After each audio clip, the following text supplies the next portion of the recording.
Et souvent face à ces blocages, notamment du côté du travail. Bonjour Nicolas Dufourcq. Bonjour. Vous dirigez la Banque publique d'investissement. Vous êtes le premier investisseur de l'industrie française. Merci d'être avec nous ce matin. Comment vous réagissez quand vous entendez François Bayrou qui dit qu'on ne bosse pas assez ?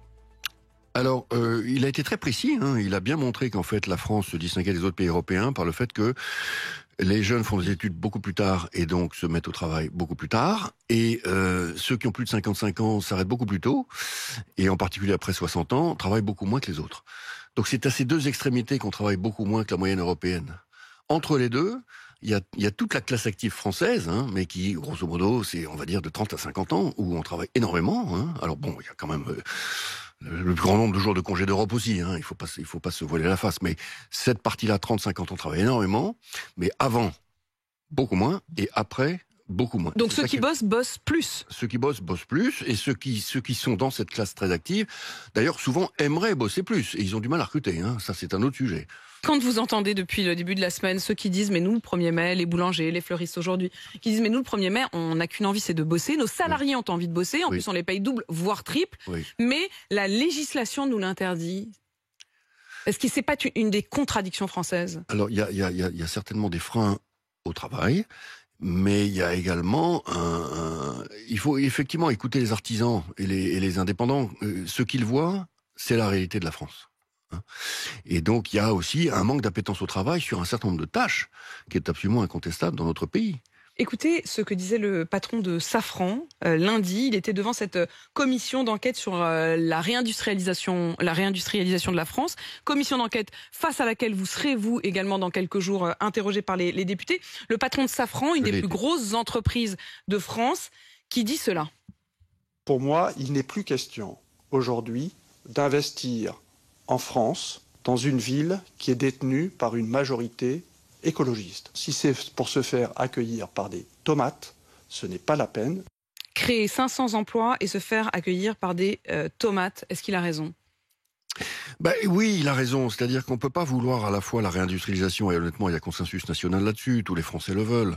Les Français savent bien que ça suffit, cette situation dans laquelle tout est fabriqué en Chine. Et il y a une certaine fierté quand même qui rebondit maintenant. Et en même temps, poser 1000 conditions qui font que c'est absolument impossible pour les industriels. Il a raison. Il y a des bâtons dans les roues aujourd'hui des industriels. C'est pas des bâtons dans les roues, c'est une espèce de contradiction intellectuelle où on veut tout et son contraire. Évidemment qu'une usine, il y a des camions. Il faut les accepter. Alors, ce que je dis aux industriels, par ailleurs, c'est que il faut que ces usines soient belles.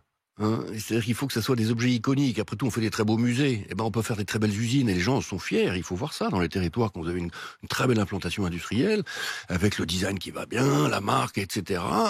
Comme par hasard, ces usines arrivent à recruter. Donc, tout s'enchaîne. Mais Belle et moins polluante, c'était d'ailleurs le cas de l'usine qui va malgré tout ouvrir dans la région de Rennes et qui va bel et bien créer ses 500 emplois. C'est une usine qui respectait le zéro artificialisation des sols, qui respecte toutes ces normes-là. Mais bien sûr, mais de toute façon, la réindustrialisation de la France, elle est verte. Elle est nativement verte. Ce sont des usines qui sont électrifiées, qui sont conçues pour être décarbonées. Donc, pour le coup, toutes les cases sont cochées. Mais quand vous faites du semi-conducteur, par exemple, dans la vallée de Grenoble, il faut que vous sachiez que c'est quand même la fierté française d'avoir des grandes usines qui sont compétitives avec la Chine, qui permettent d'alimenter toute notre industrie et l'industrie mondiale. Mais on a quand même tout le monde contre nous. Ça veut dire quoi tout le monde ? C'est qui tout le monde ? C'est quantité d'associations. Il y en a une qui s'appelle Stop Micro, par exemple. Stop Micro veut pas qu'ST Micro existe. Vous avez même eu des attentats. Vous avez eu un attentat contre l'alimentation électrique de l'usine d'ST Micro Électronique à Crolles pour la couper, littéralement. Et il faut voir ce que c'est que la taille d'un câble électrique pour alimenter une usine comme celle-ci. Et vous faites le geste, et je le dis pour ceux qui nous écoutent à la radio, effectivement, on imagine un câble de quasiment 50 cm de diamètre. Une roue de vélo. Ce câble, il a été incendié, brûlé, coupé. Donc c'est à ça que vous devez faire face. Quand vous dites, vous évoquez la Chine et vous dites on n'a pas forcément envie que tout soit fabriqué en Chine, vous faites partie aussi de ceux qui disent attention, on a tous les yeux tournés vers les États-Unis, on s'inquiète de la question du rapport commercial avec les États-Unis, sauf que la vraie menace c'est la Chine. Oui, parce que l'usine du monde, c'est pas les États-Unis du tout, c'est la Chine. 40% du PIB chinois, c'est l'industrie. Et la Chine s'est considérablement renforcée pendant le Covid. On s'en est pas aperçu. Sur toutes les verticales, de la chimie, de la pharmacie, de la microélectronique, de la microfluidique, de la mécanique, de tout. Et donc, quand vous interviewez les patrons de PME françaises, quels qu'ils soient dans tous les salons, ils voient débouler des produits d'ailleurs de qualité. Il y a absolument aucun doute là-dessus. Et encore une fois, il ne s'agit pas d'être belliqueux vis-à-vis des Chinois. On les aime beaucoup, les Chinois. Il n'y a pas de problème. Et d'ailleurs, on les admire. Ils font un travail incroyable. Mais tout ça sort à 50% du prix. Et parfois même au prix de la matière. C'est bien ce qui s'est passé avec Michelin. Michelin a fermé 2 usines parce que dans les 2 cas, les Chinois vendaient le produit au prix de la matière. Et donc il faut protéger l'Europe. Voilà, moi je le dis très clairement. Et comment on fait pour protéger l'Europe? Eh ben d'abord des enquêtes anti-dumping traitées rapidement. Parce que c'est long. Dumping. Oui, c'est trop long. C'est-à-dire vous déposez votre enquête, votre dossier. Ce qu'on appelle le dumping, pour que tout le monde comprenne bien de quoi on parle, c'est qu'au fond, on paye volontairement sous le niveau normal social les employés pour pouvoir effectivement vendre le produit beaucoup moins cher. C'est ce que vous donniez avec l'exemple des pneus. C'est de facto de la vente à perte. La stratégie habituelle des grandes entreprises chinoises, c'est de vendre à perte très longtemps pour gagner des parts de marché, écraser la compétition et ensuite remonter les prix. Et ça, normalement, c'est interdit. C'est inadmissible. Et donc, les entreprises doivent déposer des dossiers. Ces dossiers doivent être traités instantanément et pas en 2 ou 3 ans, parce qu'en 2 ou 3 ans, on est mort.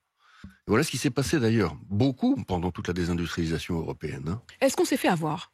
Est-ce que la France, l'Europe, depuis des années, s'est fait avoir en pensant peut-être d'abord, être protégée par les États-Unis, et puis 2, en n'appliquant pas forcément de réciprocité, y compris sur les normes, avec la Chine régulièrement. Ici, on a des gens qui travaillent par exemple dans les transports qui nous disent mais les paquets qui arrivent de Chine sont quasiment pas taxés. Est-ce qu'on s'est fait avoir? Est-ce qu'on a été naïf? Alors, on a joué le jeu et on s'est aperçu tardivement qu'on était les seuls. Qu'on était seuls à jouer le jeu. En fait, donc, on a péché par excès de zèle. Donc, il y a un moment, il faut quand même effectivement renverser la table. Renverser la table avec une question notamment aussi sur, vous le disiez, le bout de la vie de travail. Les retraités, à partir de 55 ans, on se retrouve avec une France qui est largement au chômage, beaucoup trop au chômage. Comment on fait pour que les seniors, comme on dit, gardent leur boulot plus longtemps? Est-ce que l'une des pistes que vous aviez évoquées, c'est aussi de repousser l'âge de départ à la retraite pour mécaniquement tirer le travail plus longtemps? Je le pense. Je pense qu'il y a des absurdités dans notre société.